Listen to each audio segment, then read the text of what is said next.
From Carolla One Studios in Glendale, California, this is the Adam Carolla Show. Adam's guest today, New York Times bestselling author Matthew B. Crawford. With Gina Grad on news, Bald Bryan on sound effects, and Dave Dameshek is here for good sports. And now, celebrating July 4th early before it gets canceled, Adam Carolla. Yeah, get it on. Got to get it on. No choice but to get it on. Mandate. Get it on. Thanks for tuning in. Thanks for telling a friend. We love that about you, right, Gina Grad? That's right. Handball Brian. Bald Bryan doesn't have a sound effect machine on him because he's on semi-vacation for 4th of July. Yeah, just got an early start. Christy had a couple of days off, and her brother got in today. Actually, just now, he was walking past me behind me. We're at her parents' place in Balboa Island. Are you all self-quarantining? We are. It's the 6 of us, and they all got tests within the last week, so really helpful. Nice. It'd be nice to have in-laws at a place on Balboa Island, which is amazing. Yeah. I told the story before, but her Christy's grandparents were very, very good with their money, very good with their investments. They bought this house that I'm sitting in right now, and I think they bought it in 1970. I'm gonna get it wrong, but it's 76 for something like $200,000. And of course, you can imagine it's worth a lot more than that. They rebuilt it when they retired, and here we are. How many homes are on Balboa Island? Chris will figure it out. Probably Google that, but I'm going to say less than 1,000. There's a bridge, right? Oh, it's a full-on island, yeah. There's a bridge on one side, and there's a ferry on the other side that takes you back and forth to the Balboa Peninsula, where they have the Ferris wheel and all that stuff. Nice, but no fireworks this year, I guess. We're hearing they're all canceled. All canceled. 4th of July. It's so fitting that the 4th of July has been canceled. All right. Can I give you an idea real quick? I don't know if you have time to do this, Brian, or if you have any interest, but I started panicking. I said, well, we have a 4-year-old. He's expecting fireworks. 4th of July is my favorite holiday. I love fireworks. What are we going to do? We can't even buy sparklers. Sparklers are illegal. So What are we going to do? So I went on Amazon and I bought a giant box of 300 neon bendable sticks. And so I told him we're going to have a rave. We're going to tape them all over ourselves and turn off all the lights and have a neon dance party. I'm trying to think of something to do. I think there was a tweet, and I think it was Gina that forwarded that tweet, but maybe that was a Ricky Gervais leaf blower tweet. Yeah. But this is the Parrot tweet, which has kind of been making the rounds from Magnum PI. But it's unearthed from 1983. It's Magnum's got a gun, and a lady has a gun, and the lady evidently has a trained parrot, right? And she then summons the parrot to attack Magnum, who is holding the gun. And obviously, this is a lot of Hollywood in here, but it's still a real parrot flying at a real guy who's holding a gun. And it's a rough draft, a kind of a walkthrough of my attack crow scenario. Yeah. But in a world, look, there's two things. All we talk about is standoff with the guy. It started off as an innocent traffic stop, or this guy was high on bath salts and he's in the street, and the cops are like, they're like, he didn't have a gun. Why'd you have to shoot him? And then the cops are like, do you know how much damage a sprinkler key could cause to a human body? And so there's always that thing. And then they fire the beanbag at the guy and it agitates him. And then they fire the pepper spray. Evidently, pepper spray is not worth the fucking can it comes in, right? All it seems to do is agitate the people it's being sprayed at. And it's like they're spraying creatine at them. They get stronger and they get moody. That's a great movie trope. It's like, I'm going to take him out with blah, blah. Don't do that. You only make him angry. Right. So the pepper spray doesn't seem to be effective. The pepper spray doesn't seem to affect 19-year-old chicks who go to junior college who are in flip-flops, much as guys who played football in high school who are out of their minds on pills right now. So Pepper spray, no good. The non-lethal stuff, then you get out the stun gun and the guy wrestles it away from you and uses it on you. I mean, think about just the concept. The concept is always like, hey, the gun. Hey, they could use the gun on you. Once they get your gun, then they have a gun and you don't. Or once they get the pepper spray, they wrestle the pepper spray away. You can't wrestle a bird away. That bird is either going after your ass or it's not. You can't command the bird like mid-flight. No! Halt! Yes, halt. Hey, Benedict Bernold. All right. And they don't all work. But I need you to... Bernadict Arnold. Bernadict. I knew it was in there somewhere. Bernadict Arnold. Turn on your master. Turncoat. You shall be a bird literally of a different feather. Go after... No, it wouldn't work. And in this clip, it's one Parrot going after Magnum. Imagine 5 of my tacros going after anybody who had a gun. All right, let's. So we'll play the clip. It's an old woman who has some sort of dominion over fowl. The man is mad. He's telling the truth. He's a communist agent, come to kill you.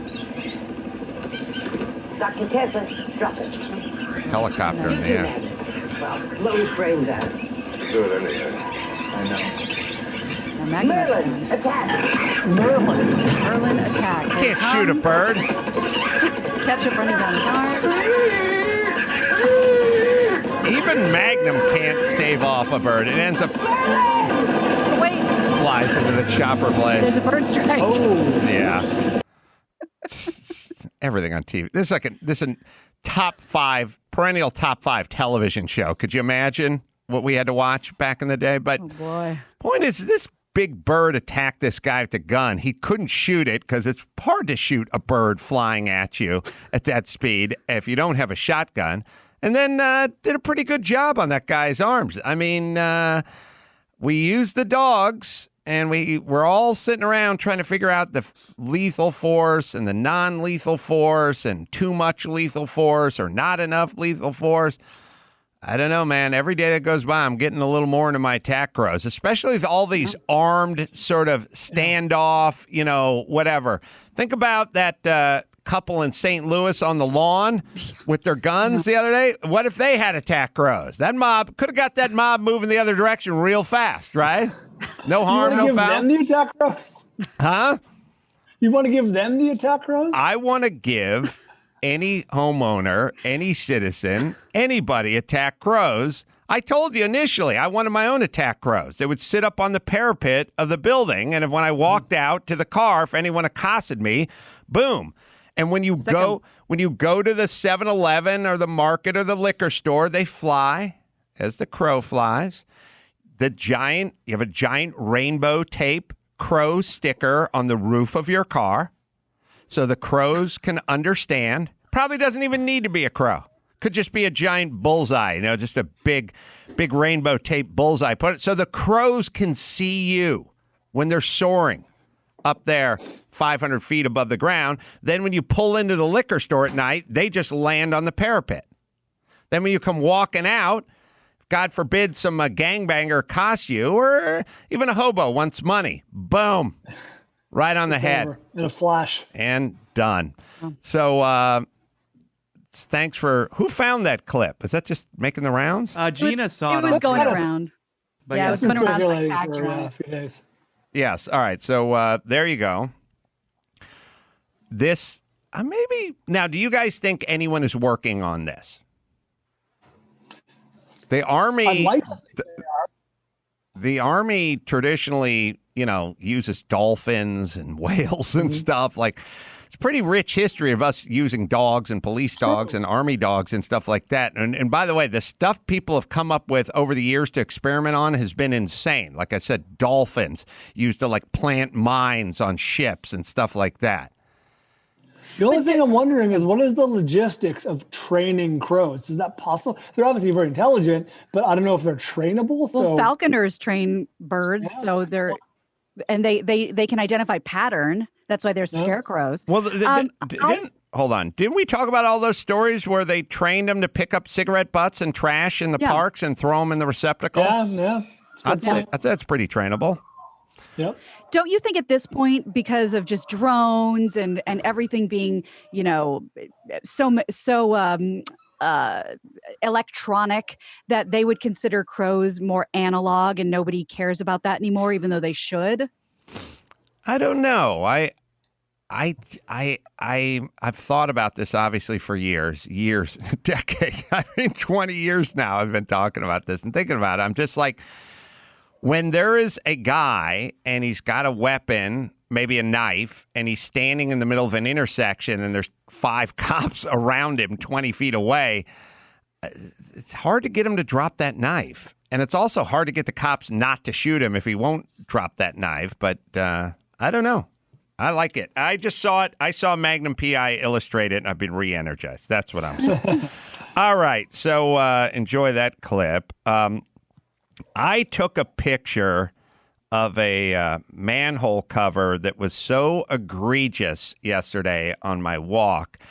We've all seen the manhole covers with the stripe going down the middle of it, which drives me insane, and they're a little bit off to one side, and I chalk it up to, well, maybe it's been there for years and cars have been accelerating or braking on it and pivoting it a little bit.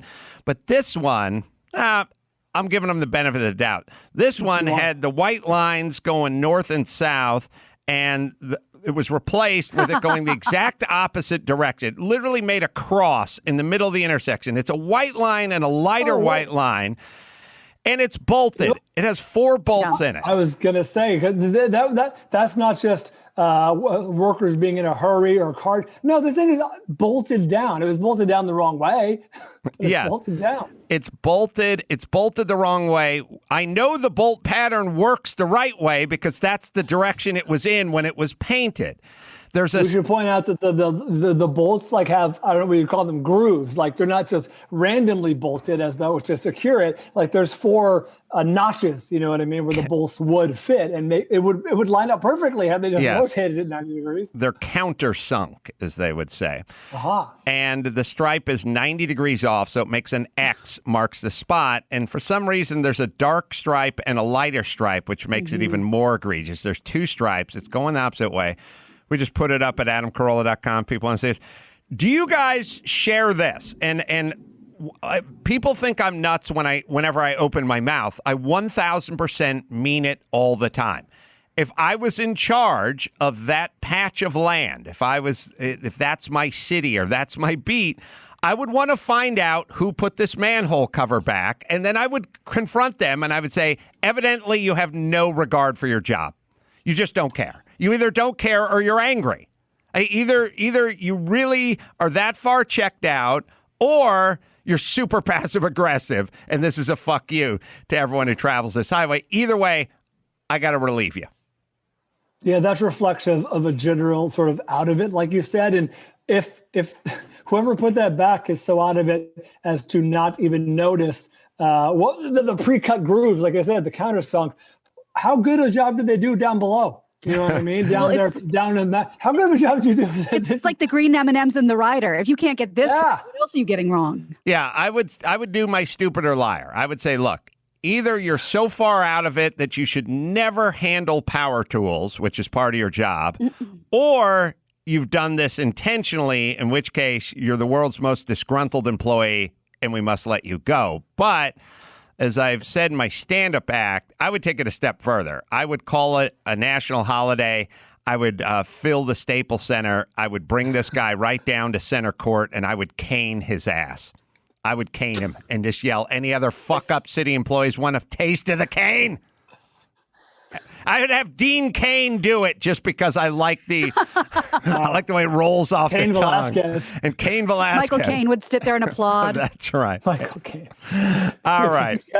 So there's that. I also I was looking, so we were talking about good times the other day in Cabrini Green and the housing project and the theme song and blah, blah, blah. 1974 is when this hits the air.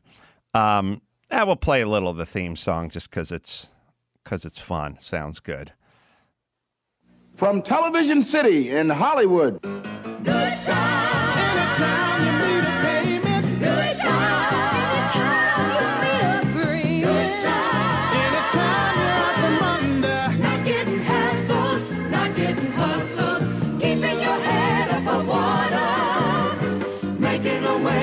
you can. Temporary layoffs. Good time. Easy credit rip-offs. Good time. Scratching and surviving. Good time. Hanging in a jar. Good time. All right, we got it. We got 'em. Drew and I used to. There's a long debate on Loveline because it's. They say hanging in a jawing, but it always sounds like they say hanging in a jawline. No, I thought it's hanging in a chow line. Oh, hanging in a chow line. Sorry. Yeah. Oh, then it sounds like jawline. That was hanging in a jawline. Yeah, that was the controversy. Anyway, 1974. So nobody here was born. I was born in 74. Right. I watched Good Times growing up. As a 4-month-old? No, I think it was already in repeats, probably 10 years later. All right. Well, yeah, but then it doesn't matter when you're born. But who was born first, Good Times or Dawson? And what was that cocktail party? Born at the same time. Dawson ushered in Good Times. Is Dawson May 12th? March 12th. I'm gonna say Dawson was born first because don't those usually debut in the late spring or summer? Good Times debuted February 8th. February 8th. Oh, So they got you by a month.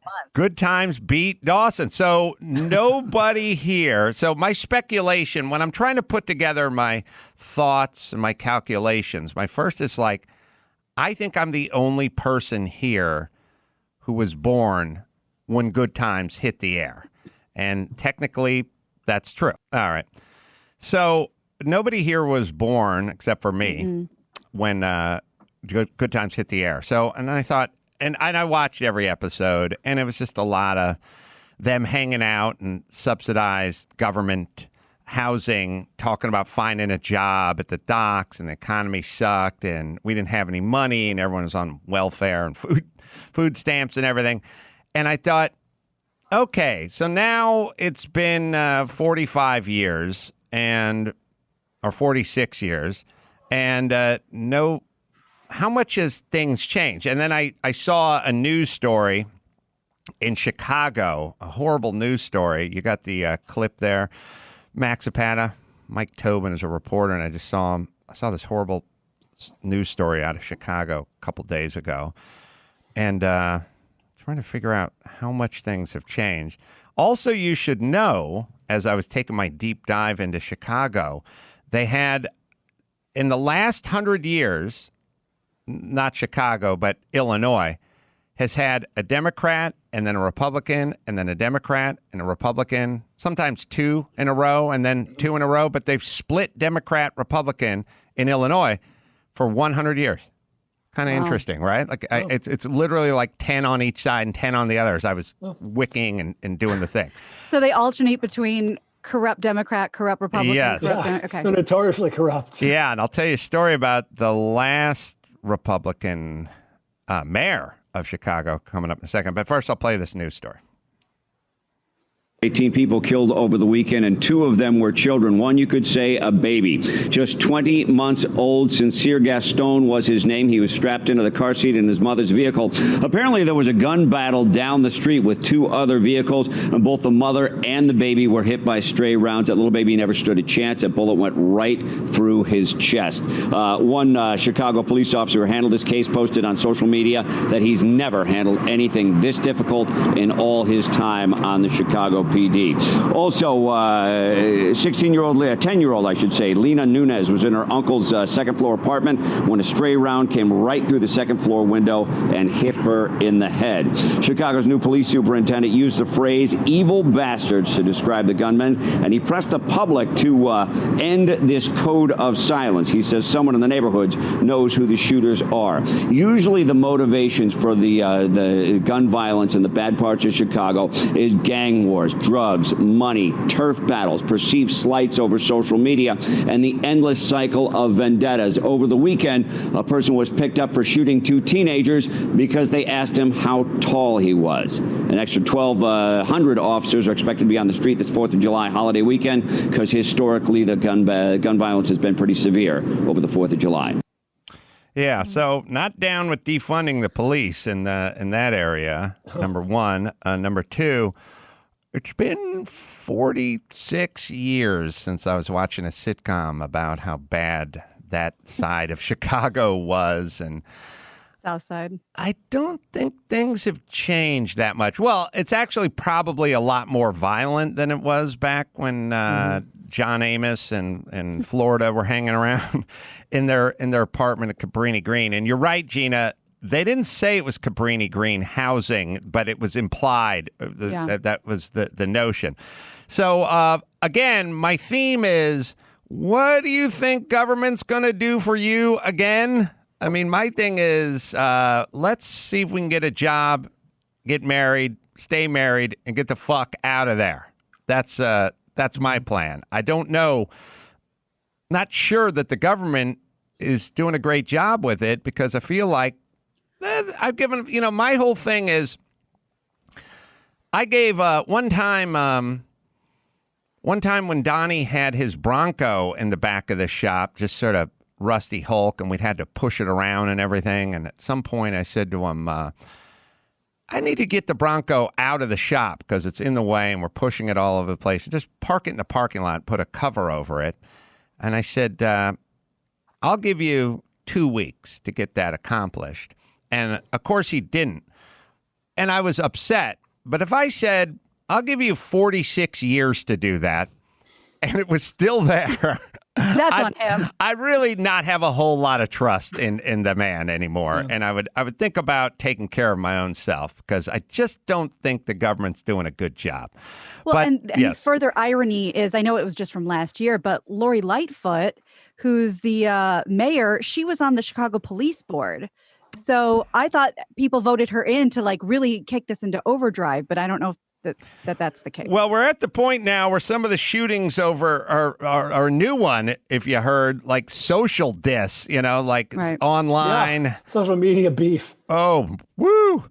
That's frightening. So then I started thinking, I know they're Democratic run, but when is the last Republican run that place? And I thought about, 25 years or something like that.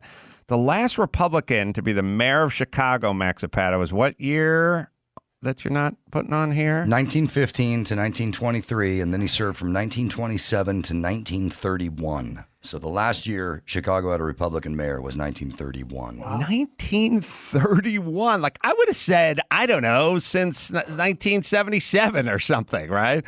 31. Let's change it up. And then I thought, we could try. I mean, it couldn't hurt. What do you got to lose, as Trumpster said once upon a time. William Hale Thompson. And and then I started looking down this guy's wiki page, and it was awesome. So go ahead. So he was known as Big Bill because he was really fat and really tall.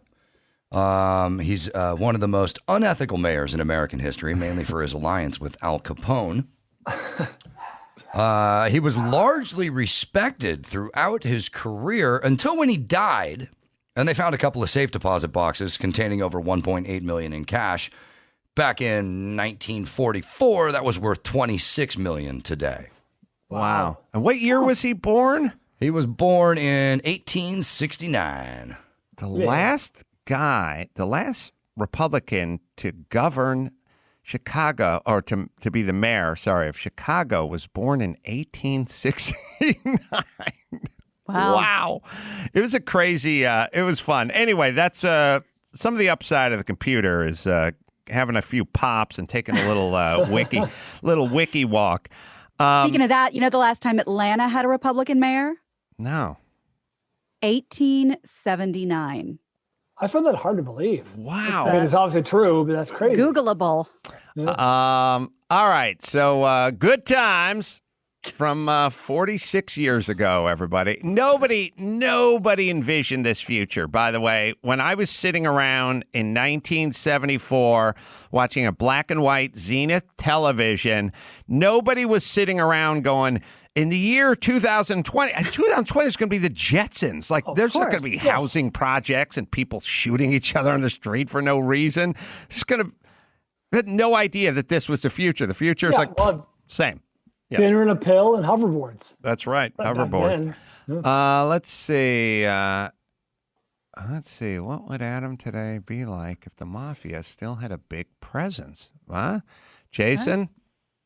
What would today Yes. be like? Hey, Adam, how's it going? What would today be like? Sorry. What's going on, Jason? Not much. Gina, Bald, how you guys doing? Hey. No, the reason I bring that up is Brian. The other night I was rewatching the movie Gotti, not the John Travolta piece of shit from a couple years ago, but the Damn you. the I love the John Travolta piece of shit. It's so bad. Yeah. Oh, it was awful. One of the worst movies I've ever seen. But at the beginning of that movie, he goes on a little monologue and he says something like, there's anarchy now and there's no respect, no feelings for this country. And he says, 5 or 10 years from now, they're going to wish there was American Cosa Nostra and they're going to miss John Gotti. And I was thinking, I'm like, these major cities where the Mafia used to have a much bigger presence, I wonder how much of this chaos would be going on today if they still had as big a presence. Because, Harlem was much better for the black community when people like Frank Lucas were there, keeping it clean, aside from the fact that he was, mass producing drugs, of course. But, the fear of the Mafia kept people more in line is where my mind was going. Yeah. Oh, here's what I'm starting to understand. I'm starting to understand that there needs to be a presence, and it can be the police, and it should be the police, and hopefully it's the police. But if it's not the police, then it'll be some other presence that is keeping some form of order. I'm starting to learn now is zero presence doesn't work. I think that's just chaos. So I don't think anyone. Look, I wouldn't draw a big distinction. I don't know. You hear about it with gangs. Like you got the Mafia or maybe the Crips or the Bloods or MS-13 or something where you go, you can travel in this part of town safely, but you can't do this and you can't do that because they don't go for this and they don't go for that. Like, let's just picture a different country. You know what I mean? Like, let's just say you're going to Central America. And they went, look, the cartels are here. But they'll leave you alone, but here's what you can't do. And you'd kind of go, okay, I don't like that the cartels are in charge, but that's a form of order. Yeah, it's organized. There's something to it. It's the chaos. I think it's the chaos that scares us, right? I'd say so. Definitely scares me. Yeah. Yeah, the unpredictable. Where are you? Hey, how close are you to Road Atlanta? I'm in Augusta. I'm about 2.5 hours away. Oh man. Hang up on yourself. It's got to be a bitch making the drive to Road Atlanta every day, right? No, I'm glad I don't have to make that. Yeah. But, yeah. It's an interesting thought. And I think when the shit goes down, I'll take the cops first, but I'll take the Mafia second if the shit's really going down. Yes, Dawson. We had a real world example of this a couple of weeks ago in Long Beach. Kaylin will put up the video. Right. Yes, that's right. Here we go. Fuck off. Get out of here. It's Long Beach. You from Long Beach, homie? You from Long Beach? Homie, get your fucking ass out of here.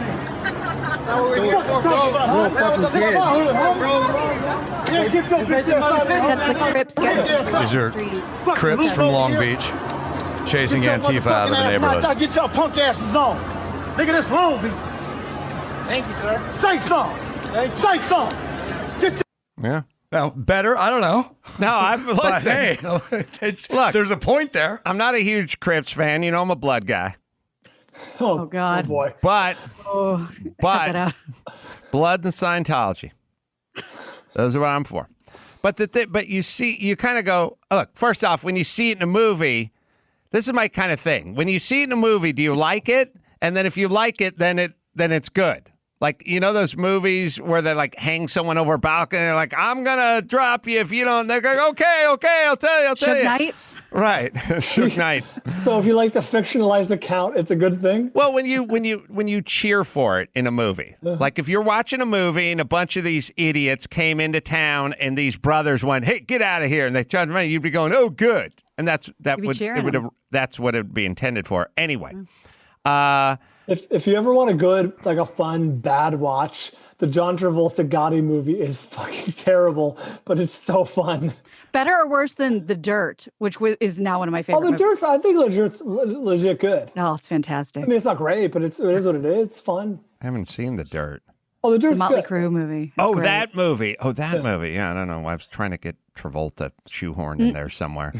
All right. So, yes, if we don't have cops, we shall have chaos, or we'll just have more Crips and Bloods. Like, I think someone will figure it out. Like, the whole deal about policing the neighborhood, someone's going to police the neighborhood. It'll either be the police or it'll be some other group that springs up that doesn't have a badge, but they're going to police it. Well, and trust me, I understand that this is not an apples to apples comparison, but wasn't that sort of looking back the problem with pulling out Saddam Hussein, that it left this vacuum? Mm-hmm. And there's always going to be somebody ready to fill it. Yep.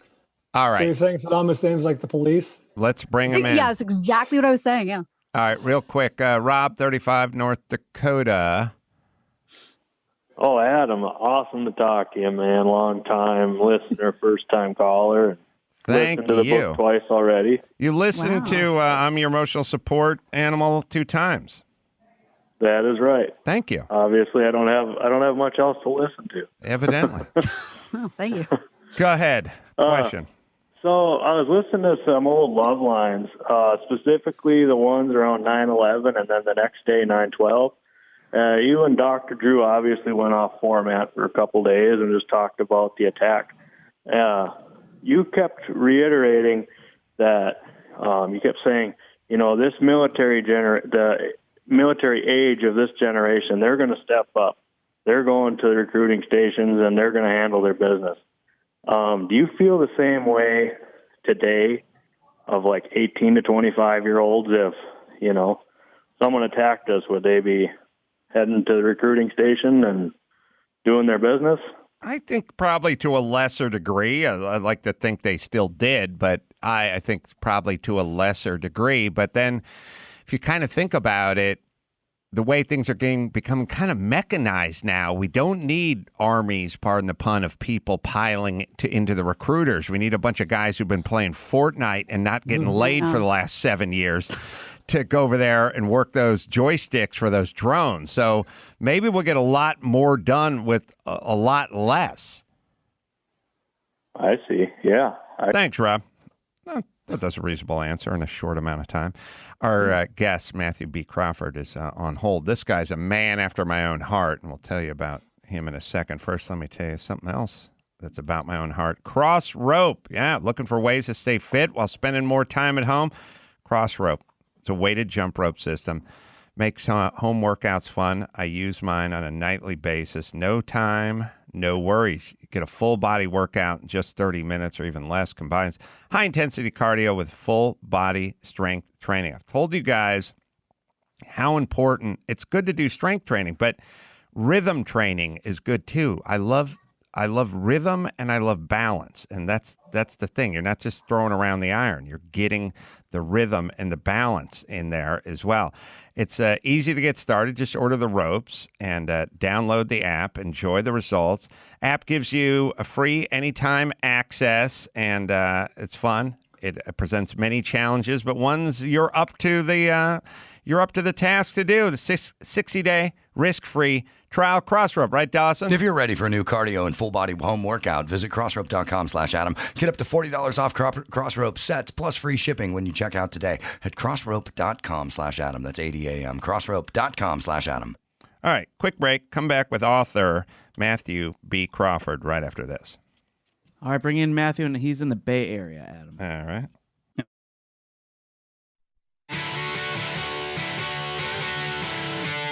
It's time to check Adam's voicemail.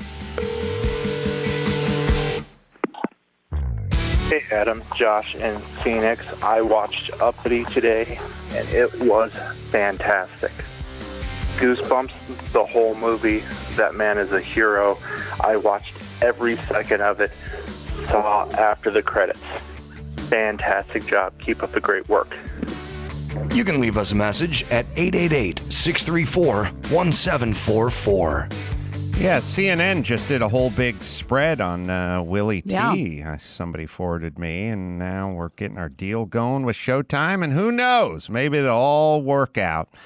Fake news. I want to thank Matthew B. Crawford for being a guest. He's a writer. He's a philosopher. He's a mechanic as well, which I love. Why We Drive is the name of his book. It's available now on Amazon. Also, as a New York Times best-selling author for the book Shop Class as Soulcraft, an inquiry into the value of work.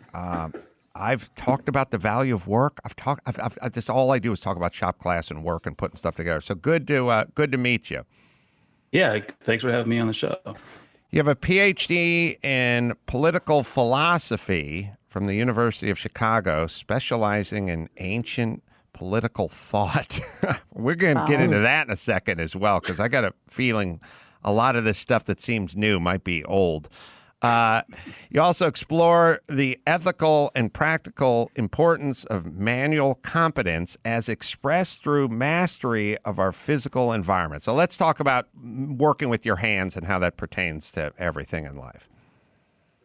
Yeah, well, shop class was pretty widely dismantled in this country back in the 90s because we had this idea that we're just going to be gliding around in a sort of pure information economy. But some people, I think, including some who are plenty smart, would rather be learning to build things or fix things. So that book Shop Class as Soulcraft was really a case for the skilled trades and why a young person might want to consider that as a livelihood.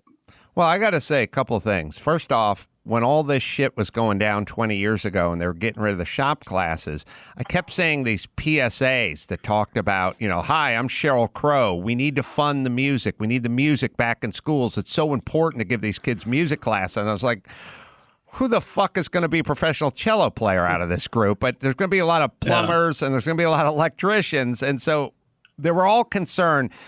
Fucking Hollywood and all these assholes. They get everything wrong all the time. They're all in on the music. No one brought up the shop class. And I think we need to focus on the shop class. But sorry, I'm agitated. Yeah, I'm with you. I mean, we had this kind of dumb idea that there's knowledge work and there's manual work and they're two completely separate things. But I've worked as an electrician, I've worked as a mechanic, and sometimes that kind of work is more cognitively demanding, more intellectually demanding than some of the white collar jobs I've had.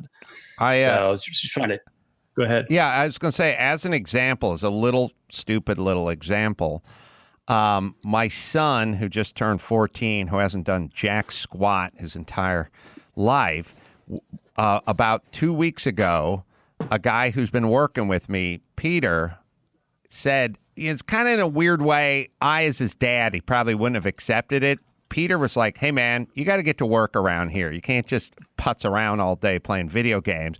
And you're going to get paid, but it's not going to be easy. And here's how we're going to break it down. And he laid this whole thing down for this kid who was like formerly lazy. And he's got him in the backyard, and he's swinging a pickaxe, and he's raking stuff, and he's working a sweat up. And I see him in the evenings when I come home, and he's satisfied. He's totally satisfied. He's telling me he's making $7 an hour. He's working 6 hours a day. This is how much he's going to make at the end of the week. They're taking out 20%. They're going to put it in his savings account. He's so different immediately. Just 10 days of physically moving, sweating, being out in the yard, getting something done, earning. Like, he's proud of himself. He's more confident. It's it's totally different than if I said, sit in this cubicle and do data entry. Yeah. And also, with that kind of work, you can actually point to it in the world as visible and say, hey, I did that. And everyone else can see it. So it's, I think it becomes the basis for a legitimate pride, which is very different from the kind of bogus self-esteem that they try to promote in schools, as though, this is something you can just give to someone, self-esteem. Yes, you have to have the expertise and the accomplishment. And I've also floated this theory on this show, but you're a professional, so I'll float it to you.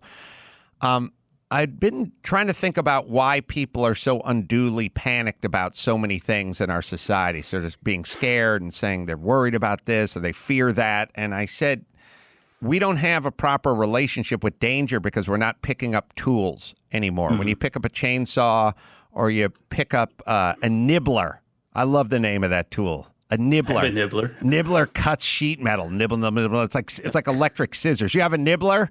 I do. Yeah. Well, you're badass. Do you have an oscillating spindle sander? No, I don't. I'm not a wood guy. I'm a metal guy. Oh, okay. Wow. You could don't try to one up me in front of my crew. These people worship me. You will get some use out of the oscillating spindle sander with your sheet aluminum as well. But anyway. It sounds like a Dr. Seuss piece of machinery, oscillating spindle sander for the Lorax. When you see an oscillating spindle sander in use, it is exactly as advertised. It's a spindle that spins and oscillates. It's a little bit lewd, I think. It is pretty lewd. Yeah, you put the right attachment on there and get enough sangria in you. We got an evening. So I have a relationship with danger because I use tools a lot and I kind of know what they could do to you. And so I'm always processing that. I'm guessing you do. And I've started to find that the guys I know who work with tools are not freaking out over the same things that my white collar Hollywood friends are freaking out over. Do you think there's a connection? I do. So back when we were sort of early in the lockdown and everyone was wearing masks, I'm often going into welding supply shops and auto supply places, and there nobody was wearing a mask. And I thought that was really interesting. Now they're forcing everyone to do it, so you don't see that difference as much. But I kind of wondered, like, for one thing, these are very small businesses. You don't have this layer of HR, which kind of conditions people to follow all kinds of sort of gratuitous rules, right? Working in a small business, it's all on you. And then, like you say, working with physical stuff is like you have this immediate feedback loop where it lets you know right away if you've gotten something wrong, and it kind of educates your character, I think. I think physical pain is a good teacher. Yeah, especially if you lose a digit along the way. It's a very good point. When you pick up a tool, you pick up a drill, and you're going to drill through some metal. And you put the wrong kind of bit in it, and you start to drill the metal, you know immediately you've picked the wrong bit. It'll feed it right back to you, or wood. Like sometimes you'll be pushing and a little bit of smoke will be coming up and you go, this bit's dull. This is the wrong bit. It's not going to work. Like you'll stop and it'll physically feed it back to you constantly. If you're trying to cut anything and it's not really cutting. I had a guy, Rob, who was doing some cutting for me with a skill saw on the floor. And he's like, the oak, it's so hard. It keeps smoking the blade. It's burning up the blades. And I said, oak's pretty hard. And I'm like, but you got a carbide tipped blade? And he's like, are you using a plywood blade or a combination blade? And he's like, I go get a good carbide blade. And he put it on again. And he was calling me. He's like, it's still smoking. It's still smoking the blade. I said, it's a brand new carbide blade? Yeah. It's just the oak? Yeah. I said, Rob, is the blade on backwards? No. He said, hold on, let me look.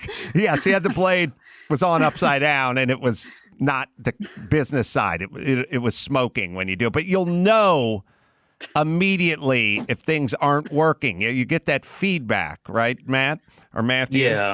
Yeah. And I mean, it's interesting we're talking about this because the book Why We Drive really begins from the hunch that risk is somehow importantly bound up with being human. And that's something we're thinking about, especially now, where I think the ideology of safetyism, as I call it, has gotten a little out of control.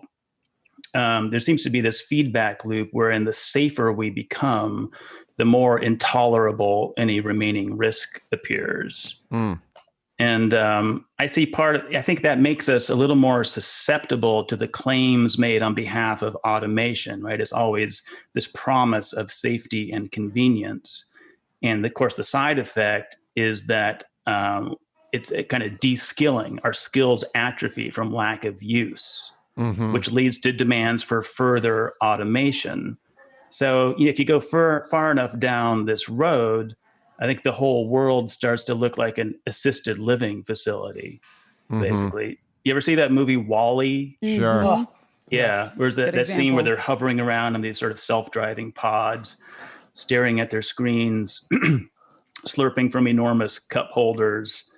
And so these are people who are completely safe and content, but somehow less than human. I mean, you can't watch that without feeling a certain revulsion. Brian, you had a question? Yeah, Matthew, it sounds like you're talking about like acceptable risk. Obviously, there's an acceptable risk in everything we do, especially in more dangerous things, construction or whatever. If I'm reading you correctly, how do you determine a level of acceptable risk for whatever activity, profession, or whatever? Well, people obviously vary in their acceptance of risk. But it's also true that we all depend on other people taking risks for us. I mean, you mentioned construction, and maybe you or I don't want to climb a scaffold and be in some skyscraper tethered in with a little guy wire on a windy day. But we all depend on the guys who do. So there's a weird way in which the risk kind of gets offloaded onto a different part of society and may be invisible to us, especially if you've never attempted that kind of work yourself and have no visceral sense of what's involved.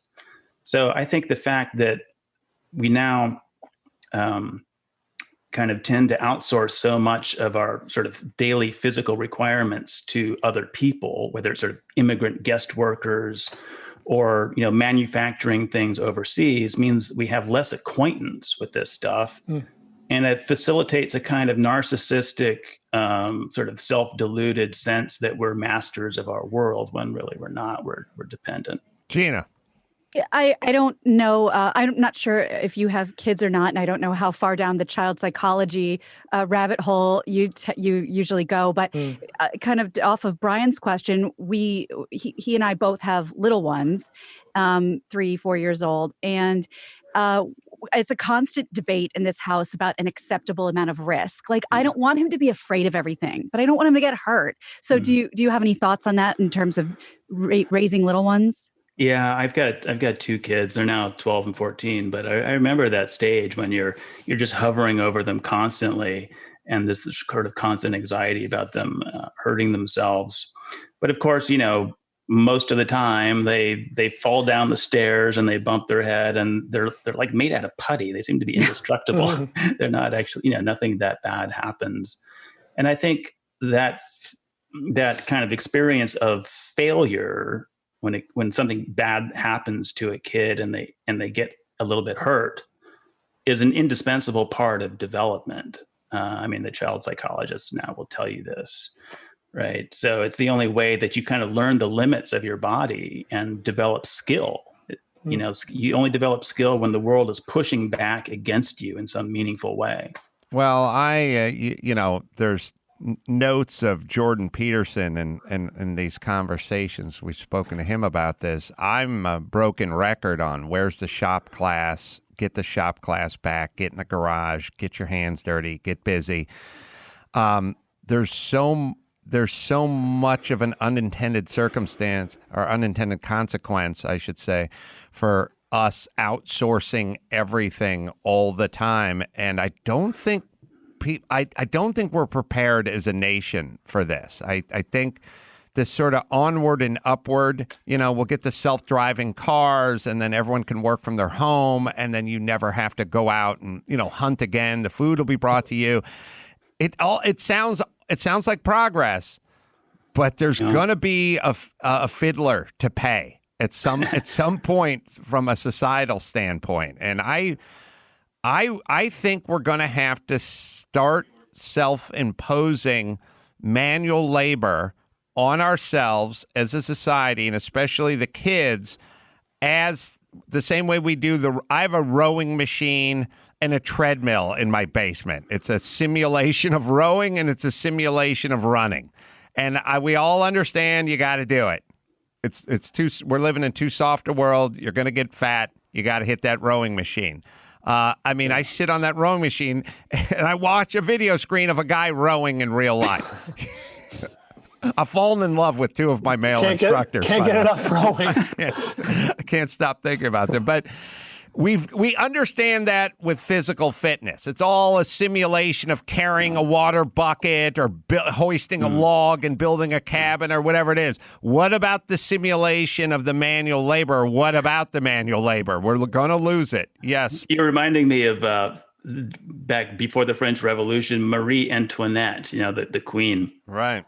Apparently used to dress up as a milkmaid and go play at being a peasant. You mentioned that these exercise forms like hauling jugs of water. It's like we're living like aristocrats who then need to toughen ourselves up. Oh, is that true? I never heard. I heard they let them eat cake famously, but I never heard that part. Sounds kinky, actually. Hey, get that oscillating spindle sander out, X-Pat. Let's go to town. Yeah. So what would be the plan? So I see my son. He's in the backyard. He's working up a sweat. He's getting paid. He's transformed. He feels great about himself, like immediately. Immediately. What should the schools be doing? Because we're constantly talking about what they don't. And they don't have enough books, or they need a tablet or a computer. But it's like, I don't know. Maybe they need a drill press. And I've made the case for bringing back shop class, but I also kind of wonder, does this really have to be in schools? I mean, these used to be things that your dad would force you to do and you hated it, but you learned it. And eventually you had this kind of transformation you're talking about.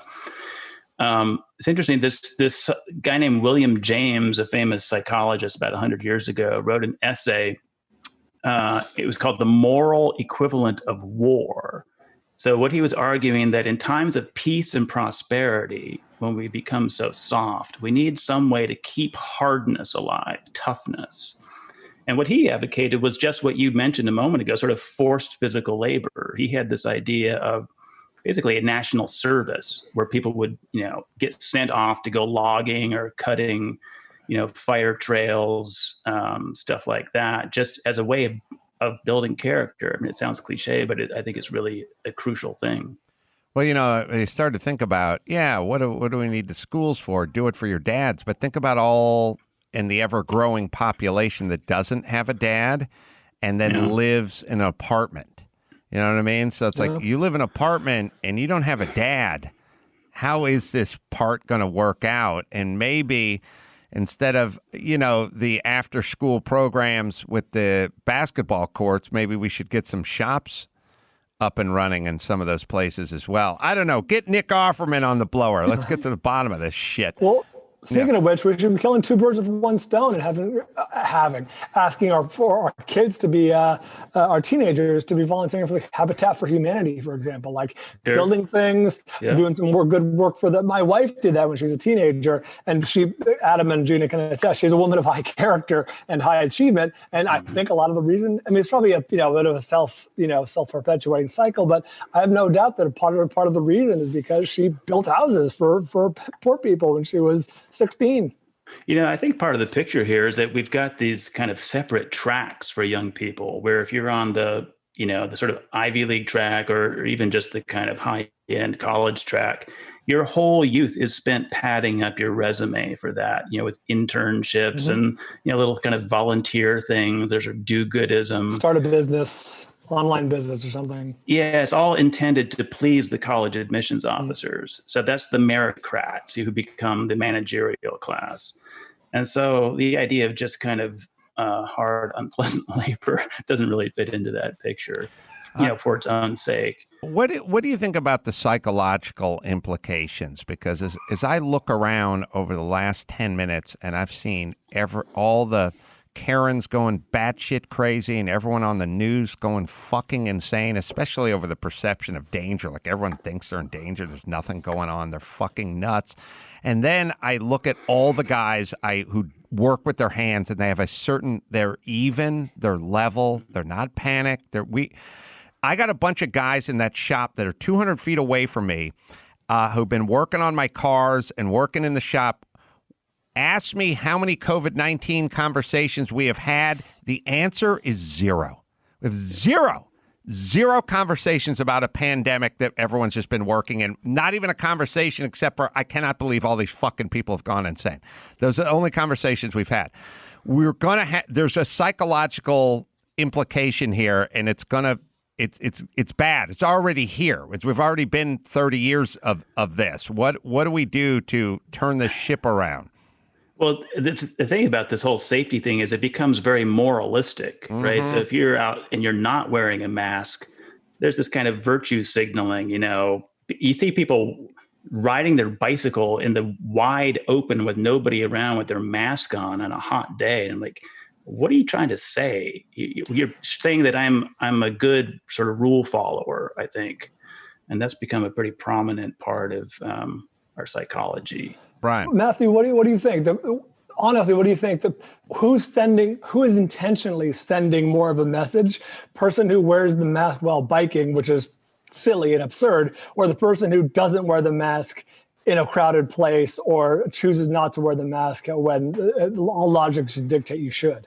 Yeah, I mean, you see both, obviously, and it's this delicate thing, because I was just reading yesterday about research showing that masks actually, they don't stop the really truly tiny particles of virus. So there's research saying it's probably not that effective, but even if it's not, there's this social expectation of doing it. So I'll put on the mask when I go into a store now. You don't want to make people anxious. People are working there. But the virtue signaling seems to be more, the gratuitous, demonstration of being a good, the upper whites and the lower whites. It's sort of like this sort of civil war between the, Whitey bookends.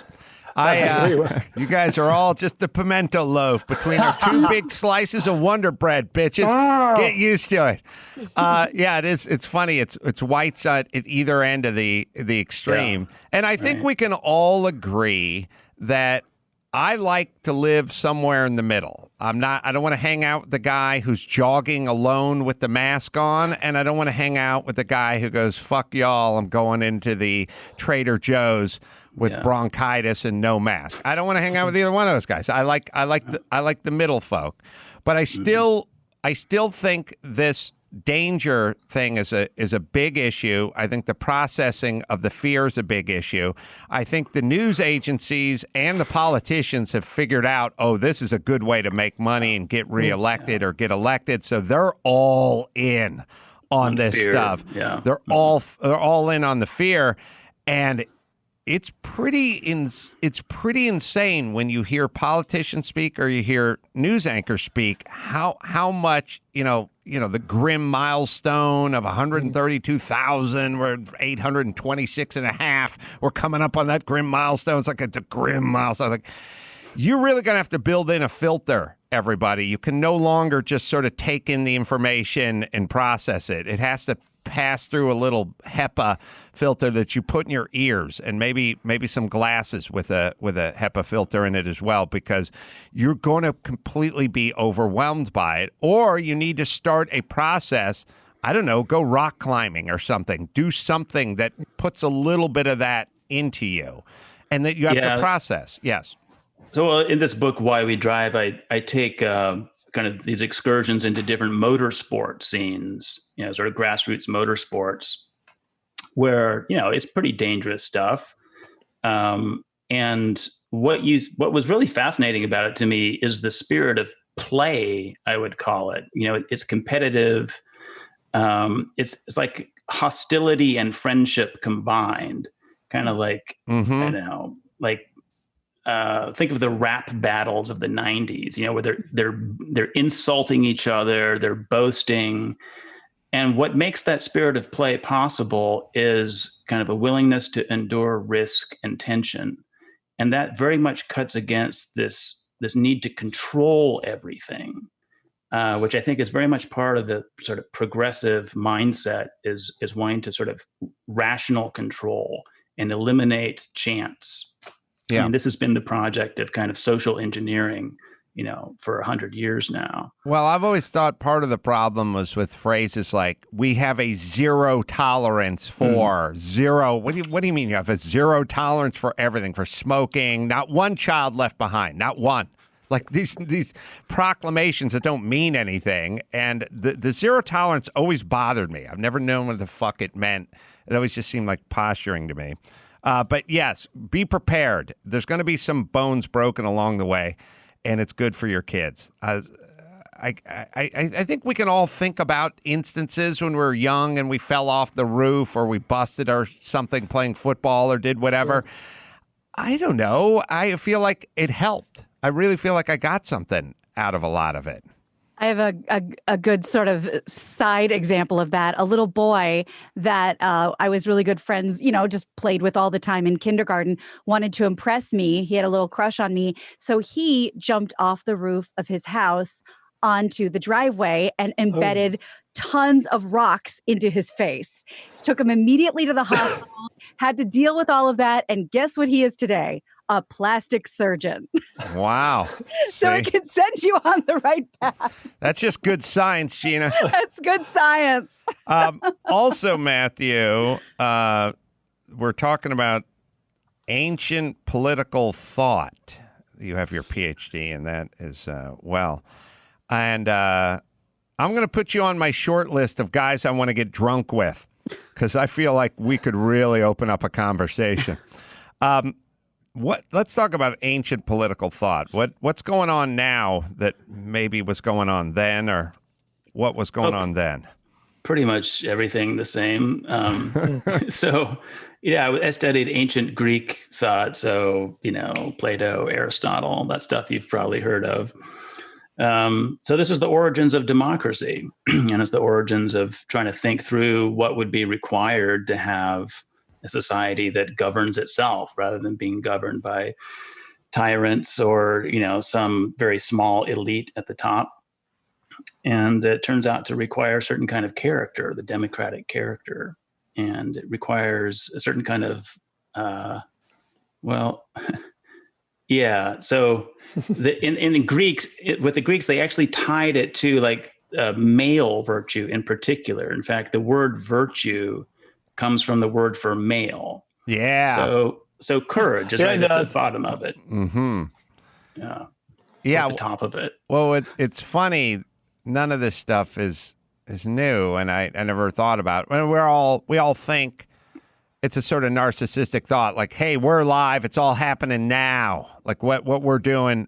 But you're a human being. You're an animal. You're not so different than people were 1,000 years ago or 2,000 years ago. And your brain is working the same way. We're having the same thoughts. Everyone's talking shit about their neighbor or like whatever it is, the same way. It sounds, you never see it depicted that way in movies, but we're the same creature. I don't know how much different were dolphins 800 years ago. I'm imagining they were in pods doing the same shit they're doing now, And I didn't really know this, but Peter, the guy who's at my house cracking a whip while my son is swinging a pickaxe, he's a philosophy major. He studies philosophy. And so when I would say to him, hey, man, I'd start laying my shit out on him. He'd go, yeah, same thing Plato said.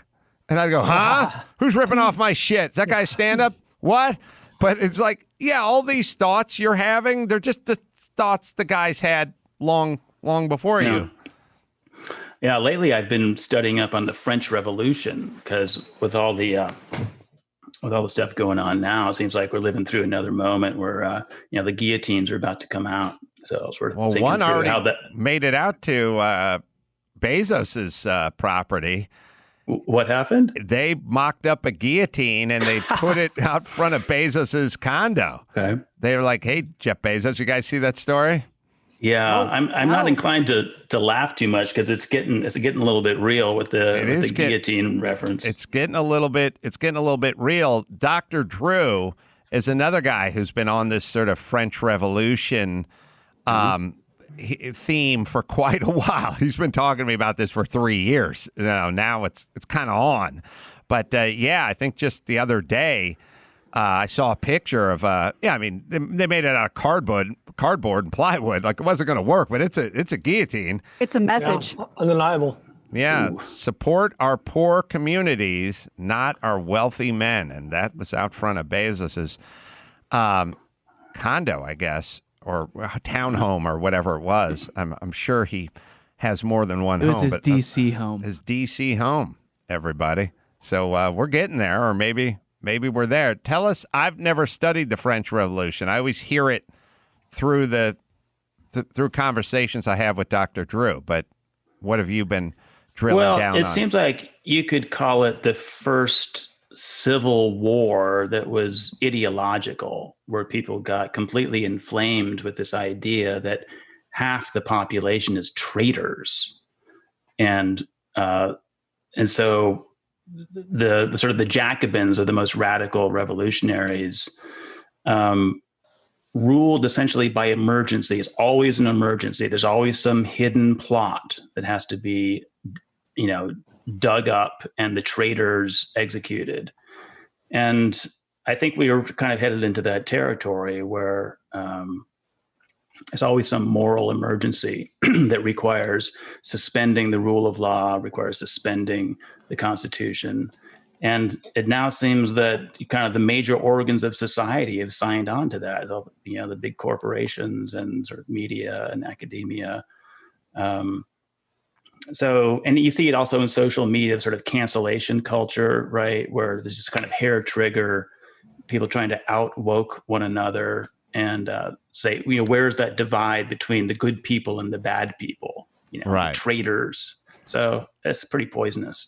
Well, fear is probably the most prevalent component of human beings. I mean, a lot of stuff varies. We have many things vary a lot. Like I really like working with wood, and Matthew likes working with metal, and I like working with metal too. And then I meet many people that Jimmy Kimmel loves cooking. I love working with wood. I don't love cooking, but we both can agree on fear, right? I mean, no one wants to be taken out to the public square and flogged, or have their livelihood taken away from them, or shamed, or whatever that is. We can all agree on that thing. I mean, everyone in a world where everyone has a team and they have their own craft beer they like, and they like to vacation in this place and I like to vacation in that place. Fear is very universal, and it works.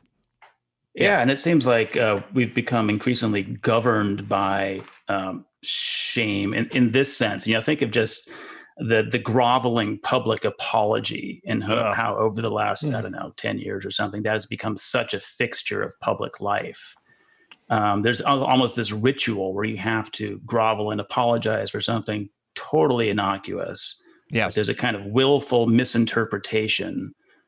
Because you can get a lot of power by sort of invoking, certain nostrums and shaming people, and we just automatically collapse. And you rarely ever see anyone stand up and not apologize, right? And articulate why they're not going to. Right. So I think an apology, to me. So I started to sort of look at this stuff. A little while ago, I had this sort of watershed moment with my daughter and my wife when they were heading into the car 4 years ago, maybe 5 years ago. And something happened in the morning. My daughter was upset, and I was explaining to her what was going on, and they were sort of in a hurry. Nothing worse. I wish people would either argue or leave. I don't like when they leave and argue. I've had a lot of conversations with people where we're arguing toward the car. You know what I mean? I don't like those kind of arguments. I like a lot of time to argue. But they were leaving, running late. And I was standing in the garage. And at a certain point, my wife just yelled at me, "Just apologize to your daughter." And I said, "I didn't do anything wrong." And she said, "But she feels that way. That's the way she feels. So if she feels it, it must be. So do it." And I was like, I'm not going to do it, because if I do it, that's a kind of admittance of guilt. It means I did this thing. I don't like the sorry you feel that way, but I never did it form of apology. It's not that satisfying. But to me, if OJ killed Nicole, then he should apologize. But if he didn't, we should apologize to him. Do you know what I mean? He shouldn't go, "I'm sorry, but I didn't do this." Or in any case, or in any situation. If your neighbor accused you of stealing their hibachi, Now come over and apologize. Well, not if you didn't steal it. Then don't. I mean, yes. Well, but where it gets kind of political is when you accuse somebody of violating some sensitivity when in fact nobody was actually offended. It's sort of play acting at being offended just because there's an opportunity to sort of crush someone with, with this demand. I agree. It's a slippery slope. The politicians have figured out it's good. It's a good way to get reelected, so they're all in. The news outlets have decided this is great ratings, so they're all in. The part that's scaring me is the public. I don't know why the public is all in. I don't know why they're not seeing what's going on while they're sort of aiding and abetting this stuff. Yeah, I don't have any insight on that. It's mysterious how public opinion gets formed. I mean, clearly it's pretty easily manipulated, right? Propaganda works. Of course. Oh, yeah. Mass media works. So, all right, let's see. Hey, Max Zapata, I want to talk about cars for a second. Okay. You drive a 70 Volkswagen Karmann Ghia? Yeah. It's a ridiculous car to drive around. That's a car Molly Ringwald drove in Pretty in Pink. What? Oh, hell wait a minute, yeah. that is my car. That is your car. It's red, same year. So it's also, I'd have the car Brad Pitt drives in, Once Upon a Time in Hollywood. The great scene. I think, I think, as I think about it now, we're just talking about the great Don Adams and Get Smart. It was always cool. He had a cool car. In one season, I think he had a Sunbeam Tiger. And that's a cool car. And the other season, I think he had a Karmann Ghia. Max Zapata can look. But now, Max Zapata, speaking of driving, and so tell us your theories about sort of driving and danger and why you chose driving as sort of a metaphor for this. Well, there was one episode that kind of where it all clicked into focus for me, where it was a news report about a Google car, a driverless car, came up on this intersection. It was a four-way stop.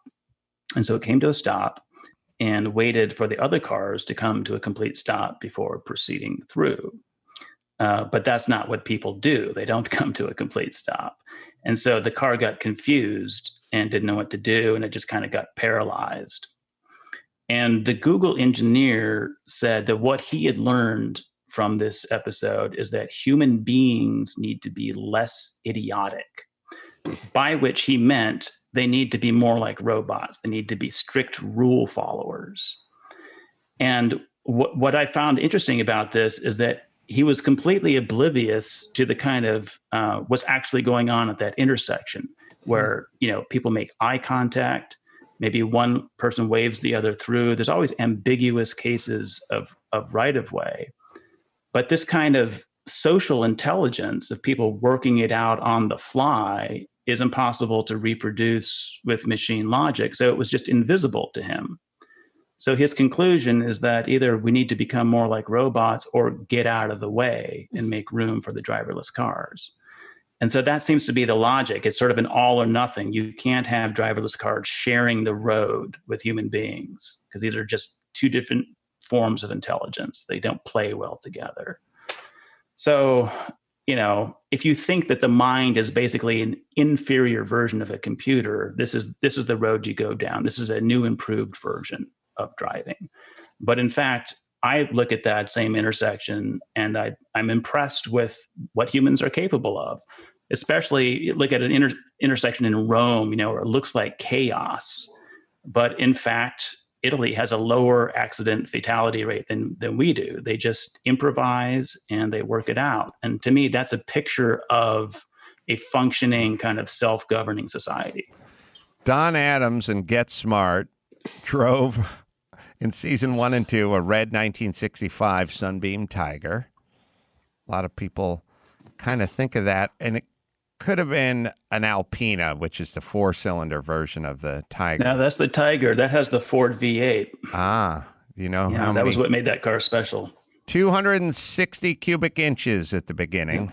And then it up went to 289 later. This is why we're going to get drunk together, Matthew. And then season 3 and 4 went with the light blue VW Karmann Ghia Because Volkswagen became a sponsor. I will concede that as a step down, and I would drive the Tiger if I could afford one. Sorry, the Karmann Ghia is gutless compared to the Tiger, but all good examples of older cars you could have worked on yourself. You know, if you're driving around a Prius, you can't really get out there and pop the hood and deal with it. The Karmann Ghia, you must fiddle around with that thing on a daily basis. I mean, if you're driving it on a daily basis. Yeah. So old cars, they kind of invite tinkering. They invite doing stuff because it's like you just open the hood and it's perfectly plain what everything is and what it does. But in contemporary cars, there's this kind of weird design mentality of hiding the works, you know, as though the sight of an alternator might offend us somehow. And some cars don't even have a dipstick. Instead, you're sent an email from somewhere if your oil gets low. Oh, yeah. That's a little bit creepy. Yeah, that was one of the moments I realized I kind of jumped the shark because my dad pulled up in a Audi, I don't know, A3, you know, circa 2011 or something. And he said, I want to check the dipstick, but I can't find it. And I gave that, get out of the way, old man. You don't know jack squat. Pop the hood. Let Mr. Goodwrench find it. And then I spent 20 minutes looking for a fucking dipstick in this car, and I know where they're supposed to be. So I was really flummoxed by it, but I also couldn't envision a car that didn't have a dipstick. Yeah. Right. We used to have something called an idiot light, right? And we called it an idiot light for a reason, because we had a kind of low view of anyone who was so uninvolved in their car that they let it get to the point that the light's coming on. Yeah. But there's this weird cultural logic whereby, you know, idiocy, namely being completely clueless, gets redefined as progress. Max Zapata, in the other room, there's a picture of me driving in a Trans Am race, and I just had this picture because it's a shot.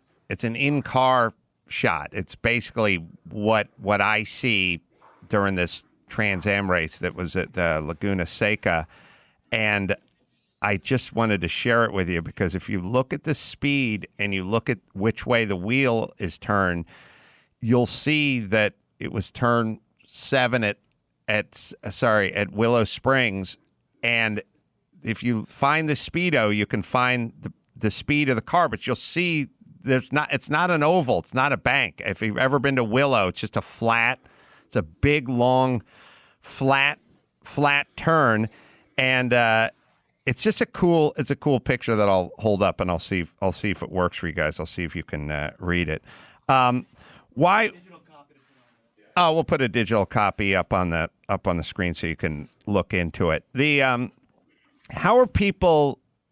It strikes me that we're going to just break off and go separate directions. I feel it politically. I feel it spiritually. I feel like, as I've always said, half the group is heading for a safe room and the other half is heading to an octagon.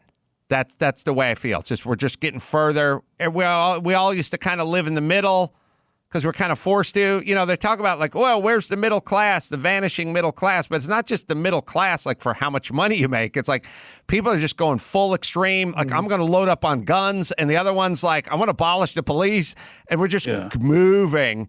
And I don't know if you felt people heading toward the garage or heading toward the mechanic's bay or trying to, you know, like almost the survivalists are going like, I'm going to stock up on, you know, dried food and cans of water. Like, is there more of that? Are we seeing a movement toward the garage and toward the wood shop? I don't know. I mean, the people who know how to fix stuff are probably the ones who are going to survive the apocalypse. And those who have a good stock of parts cars parked out back. Yeah, I don't know. I mean, the spirit of kind of self-reliance, maybe that becomes more appealing in times of trouble when you don't feel like you can count on institutions to take care of your needs anymore. So, yeah, I don't know. It'll be interesting to see what happens. Interesting. All right, we have that pic. Sorry. We'll put it up digitally for you. If you blow it up, you can see that the speedometer, which is a digital speedometer, on the little digital readout dash, it'll say 5. 157? Says, yeah, fifth gear. It's 157 miles an hour, and that's into that turn. That car's turning at that speed, and it's not banked. It's flat as shit. It's all downforce, aerodynamics and downforce. It's keeping the car stuck to the track. But you got to figure out and have the faith to do that at 157 miles an hour to turn in on that turn. I only did it because there's 2 professional Trans Am drivers who were ahead of me, so I figured, good enough for them.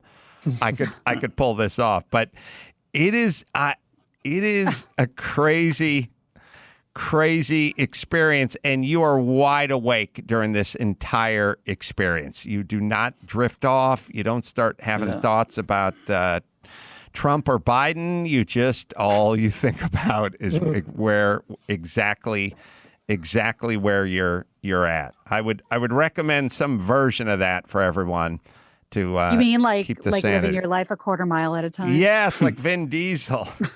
All right, you can take it down, Max, about it, but it's kind of cool. I want to give Matthew a plug, Why We Drive. It's a new book available. It just came out last month. Yeah, about June 9th, I think it was. Yeah. Yeah. Available now on Amazon, and also he has other books as well. Should we go to a website? Should we go to MatthewBCrawford.com? You may, sure. Thanks. An interesting conversation. We'll continue it soon, I hope, and we'll both be the old men screaming at the young kids to fix shit themselves. Sounds good. Thank you, Matthew. Thanks, All right, Adam. we'll take a quick break, and we'll come back and we'll do the news with Gina Grad right after this. Give me the news with Grad. News with Gina Grad. Breaking viral, all those crazy Trump tweets. Give me news with Gina Grad. Trouble in the Middle East. Celebrity drunk meltdowns. Need news with Gina Grad. The news with Gina Grad. Lawmakers in New York City voted to cut $1 billion from the NYPD's budget and transfer that money to community development programs focusing on police reform, youth services, and support for low-income communities of color. The move has been, oddly enough, criticized by both sides, arguing to defund the police. So on one hand, protesters, including New York Congresswoman Alexandria Ocasio-Cortez, says $1 billion isn't enough. While critics on the other side say the cut will breed a more violent city, which has already seen an uptick in shootings over the past week. And this just made me think of Garagos talking about divorce. Like, does that make it a perfect divorce when neither side is happy? Yeah, he talks about his boring cop. So I think told me that's Ben. So good cop is Mark and boring cop is Ben. He said the definition, not of divorce, the definition, or possibly, but the definition of a good settlement, not a judgment, not what goes on inside a court, but it's like arbitration. You know what I mean? Right. Both sides are unhappy. That's how you know you got the sweet spot. That's right. That's the sweet spot because they both feel like, oh, come on. The one person is like, I don't want to have to pay this much. The other person is like, oh, this is all I'm getting. That's the sweet spot. Yeah. If one of them is elated and the other one is miserable, then you didn't hit it right. You got to both be miserable. But that is also the key to a good marriage. So Gina's right. They could both have to be miserable. So Alyssa Milano in the news, and rightly so, talking about being intellectually honest and consistent. She's rejecting an accusation that she had a little blackface issue, according to CNN. The actress posted Tuesday in response to an article alleging she was facing backlash over this purported blackface scandal. Milano tweeted a photo of the headline from the conservative site LifeZette And this is the video, just so you can see what's going on, with her response saying, "Hey, a-holes, the picture below is me parodying Jersey Shore's Snooki's tan. Snooki's tan is worthy of parody, as is Trump's tan." And we're seeing a sort of sped up shot of them getting her ready to be Snooki.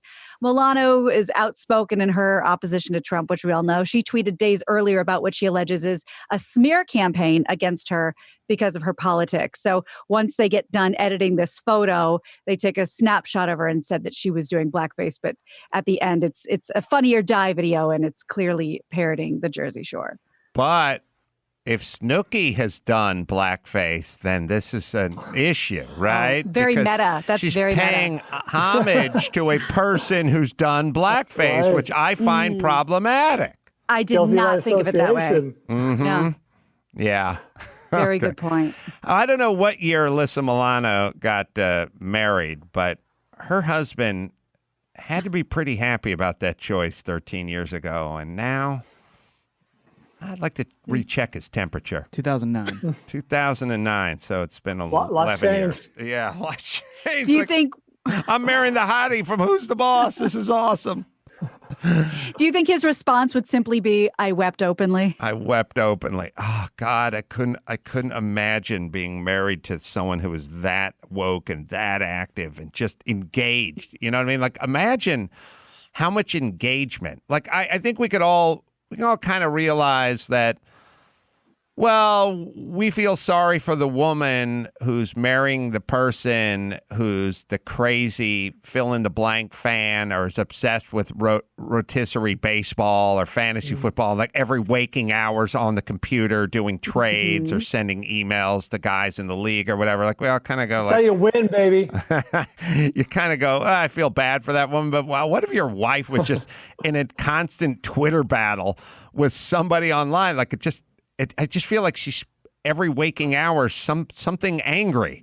Like, I don't know. Well, I was going to say, like, woke I can do with, active I can do with, engaged, all that stuff. It's how affected she is by everything. Like she gets personally wounded by the most bizarre things. Yeah, I agree. But she walks the walk. She was the one sitting in the not the courtroom, but in there every day for the Chief Justice. Kavanaugh. My God. Thank you. Oh, that's right, the hearings. Yeah, and she sat right there and watched. But that's what I'm saying. Like every day. The husband's like, hey, you think this Saturday maybe I could get a blowjob? I'm going to be in D.C. for 11 days. Yeah.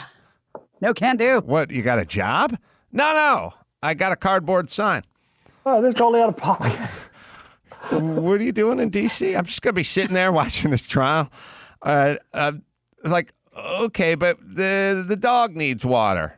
How are we going to work that out? I don't know. She's getting paid, I guess. It's a business. But either way, it seems like a lot of effort. That's all. Well, staying on the Twitter tip here, a few weeks ago, Terry Crews drew internet outrage when he tweeted about black supremacy.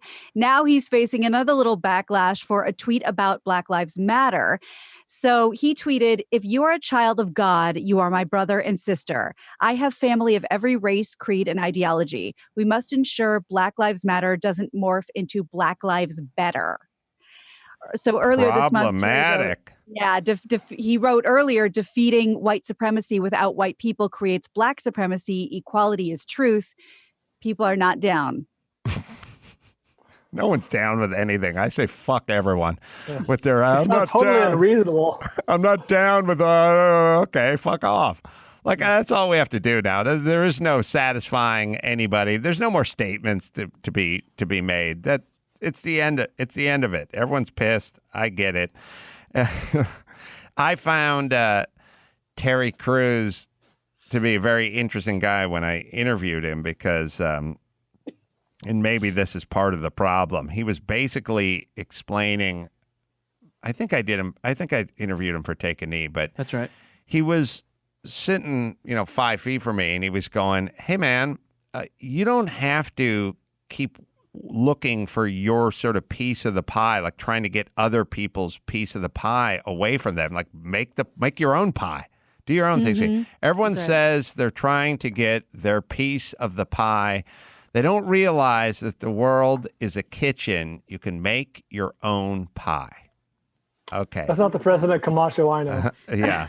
So the movement ain't down with that kind of talk, because that's just basically go out and make hay while the sun is shining and take care of yourself. That I can tell he's not down with the movement.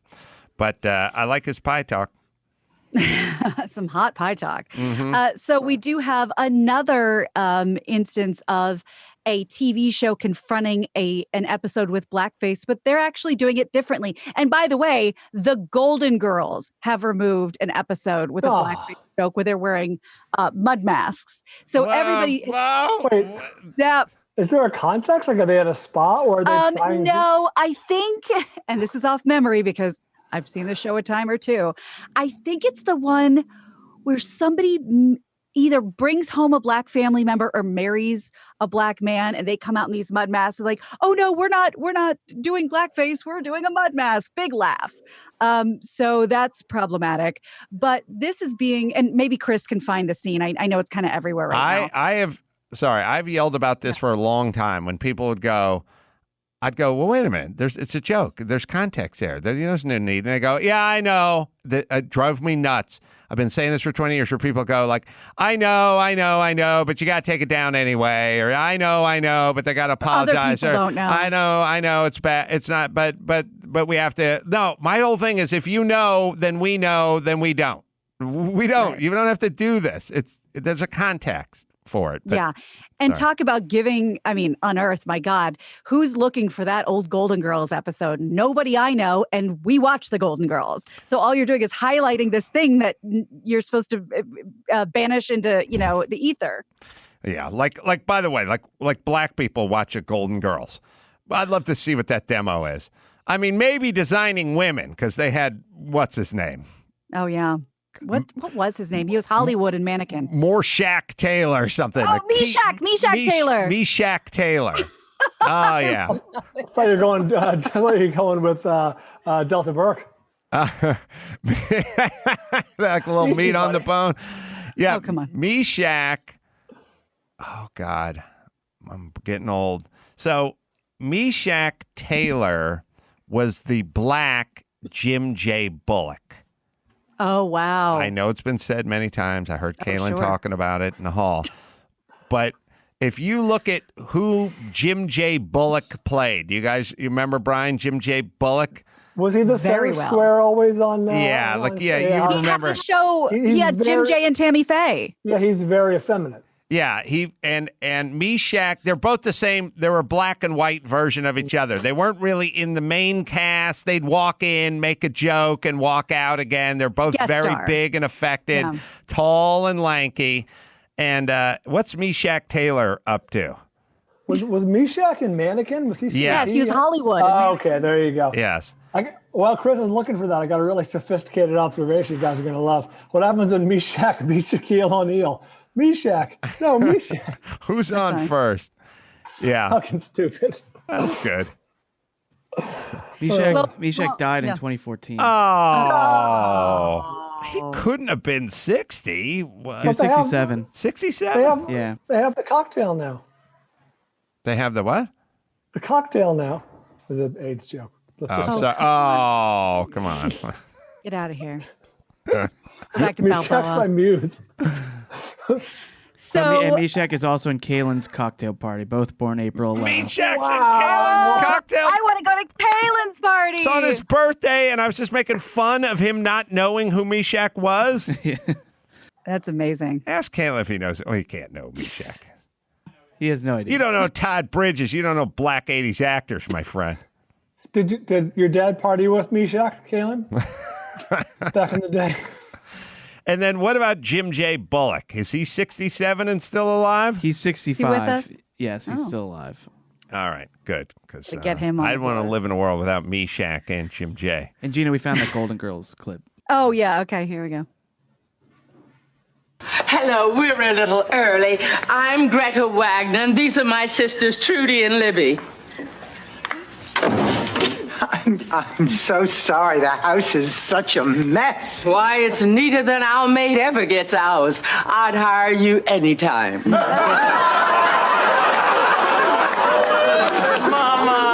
baby. Oh, how are you? I'm fine. How y'all No, actually, they haven't. Not there.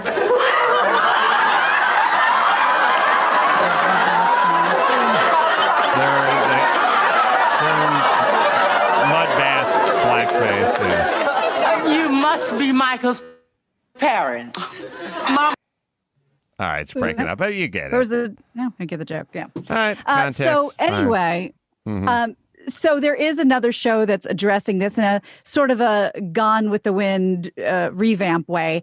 It's an episode of Mad Men. It's the third season called My Old Kentucky Home, in which Roger Sterling, that's John Slattery, he appears in blackface at a party, sings to his wife, and talk about context. It's about the 50s and 60s and showing how people acted and what was acceptable in that particular time. They're going to have a title card. They're not taking down the episode. They're going to have a title card and provide a little context. And here's what it's going to say. This episode contains disturbing images related to race in America. One of the characters is shown in blackface as part of an episode that shows how commonplace racism was in 1963. In its reliance on historical authenticity, the series producers are committed to exposing the injustices and inequities with our society that continue to do this to this day, so we can examine even the most painful parts of our history, and goes on from there.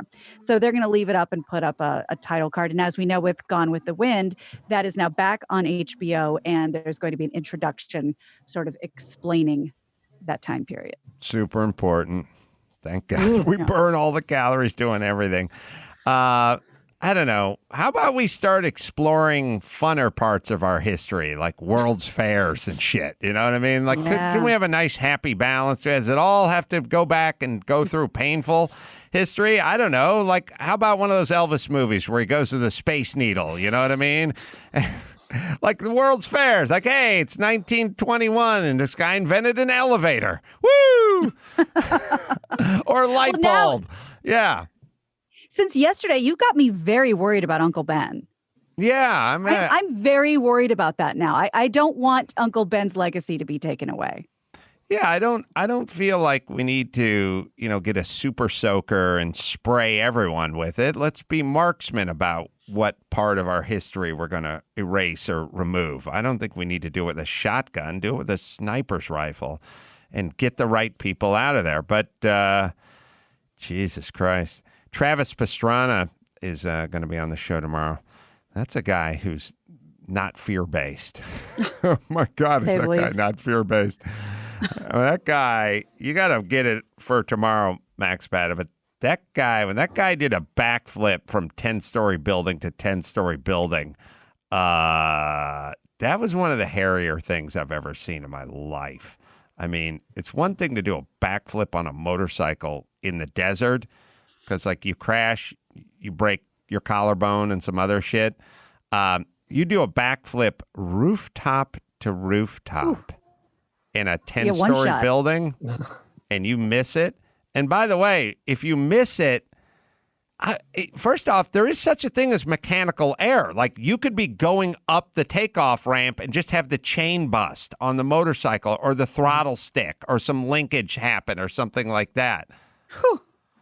It lands on the other building. Jesus. Damn. How that's crazy. Fucking intense is that? How pissed would you be if you were his mom? Brian, how is your mom there? How pissed would she be? He does a fucking knack upside down. It's a double backflip.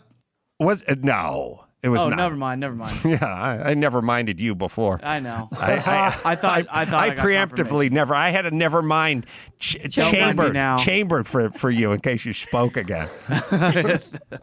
Double back. That's insane what he just did, right? Absolutely insane. All right, we'll talk to him.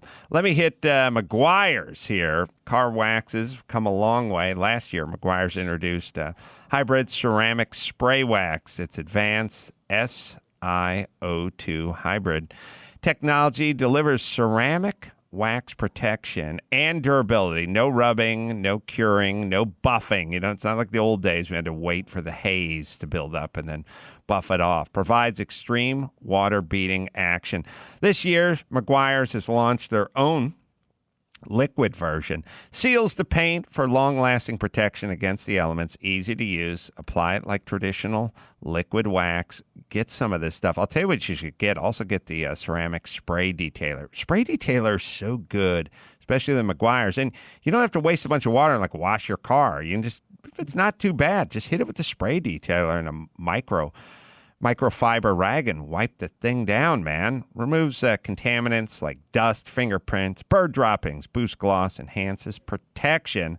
Ceramic. Made easy. McGuires, man. All right, let's do one more, Gina Grad. You got it. Well, we talked about brawling. We talked about COVID. Let's combine the two, shall we? There's a video that surfaced online showing a fight at a Little Rock restaurant Saturday night. Witnesses at Saltgrass Steakhouse say it all stemmed from an argument over social distancing. A police report, and I'll show it to you in a second, a police report obtained from the Little Rock Police Department says an employee with Saltgrass Steakhouse saw the woman wearing the mask in the video tell two others that they were sitting too close to them. The employee also said the same woman was purposely coughing on other customers, the one that was sitting too close. Both the report and the witnesses Brian, if you'd bother to watch TMZ, like the intellect you claim to be, you would have seen this already, but go ahead. No, the man wearing the USA shirt got even closer, further escalating, kind of bumping up on everybody. That's when the boyfriend of the woman wearing the mask is seen hitting the dude with a bottle. Apparently no charges have been filed yet, but here's a clip for your viewing pleasure. The guy's just trying to run interference for his crazy wife. Girlfriend. I think that's innocent bystander. Because the guy in the USA shirt. Okay. This is a hero in the middle. Oh, that's what happened. Yeah. He's just trying to de-escalate. And bottle over the head. I like the guy who's like. Chill. All right. I like the guys like, you always wear a mask indoors, but if things get hairy, you do bust a bottle over a dude's head. I like the guy's got some range. Yeah. Jesus Christ. People are getting crazy, man. People are getting crazy out there. And I don't know where you guys are at, but I'm always like, let's just have our meal and relax. Like, what do you want? What are we going to? Yes. Not so fast. You saw the decree from today as we record this. Restaurants, bars, wineries, all shut down again. Wineries, yeah. And I was just in Temecula. We got there just in time. You think Orange County is getting down with this? Orange County did some stuff preemptively. So it was like if they make their own rules, they won't have to abide by the Newsom stuff. And they're kind of like, that's their way of sort of preemptively protecting themselves. I think they're shutting down beaches for 4th of July and canceling fireworks. So it doesn't, because whatever they do to themselves won't be as broad and giant as what Newsom will do. I think that's where we're at with that. Gary, who's Am I wrong about he's that? the ambassador, unofficial ambassador to Orange County. Right. OC is closed down. But Huh? Go ahead. No, Gina, you can go ahead if you like, but yeah, go ahead. That fell under all of Newsom's stuff from today. Orange County was one of them. All bars have to close. Inside of all restaurants are closed. Movie theaters, everything's closed for 3 weeks. 3 weeks? At least. 3 weeks. And I think the beaches were what they did preemptively, if I'm not mistaken. I'll take a picture from the beach here in Balboa tomorrow. I will guarantee there would be. It's funny you mentioned, Adam, the white ends of the sandwich. We left West LA yesterday or last night, which, kind of progressive. It's not Santa Monica, but, a lot of people wearing masks in the neighborhood, out walking, whatever. Got to Orange County here at Balboa Island an hour later. Lots of people downtown. I observed one person with a mask. One person. And Balboa's pretty cramped. Like these aren't sprawling, neighborhoods. This is people on top of each other. I did see one group of 3 teenagers who had masks around their neck. They were walking to two towns, so I'll give them the benefit of the doubt, but that's where we are. So this is turned into a club sandwich now. And the reason I'm saying our white bread club sandwich is the Balboa bread in the middle. That's the Republican Orange County no-masker, who's also affluent. Then there's sort of the affluent masker who's the West Side, and then there's the sort of Kid Rock white trash no masker. But there's two no maskers. It's the affluent Orange County Republican, and it's also the white trash. So there's Balboa's in Orange County. Yeah, it's in Newport Beach. Newport Beach, but yeah. It's an island right off. Right. All right. So maybe Balboa Island should declare that it's going to secede from California and have its own government. Yeah, have its own governing body like they did in Seattle with CHOP, and just start making its own rules. I'm telling you, real estate would go up. All right. I'm going to be, you can go to adamcarolla.com if you want to find out about any live shows with me. I'm your emotional support animal. It's up and running on Amazon. Books are going to be shipped in a few weeks, but you can get the audiobook if you would. Matthew B. Crawford, his book, Why We Drive, that's available now on Amazon as we speak. And San Antonio, let's see, Tempe's been rescheduled September 18th and 19th. So if you have tickets, just hang on to those. We got San Antonio, we got Dallas coming up, and just go to adamcarolla.com, check out the YouTube page for the free stand-up. Good sports coming up next. Till next time, it's Adam for Gina and Bald, and Matthew saying mahalo. Stick around. Dave Dameshek and Adam Carolla return with good sports next.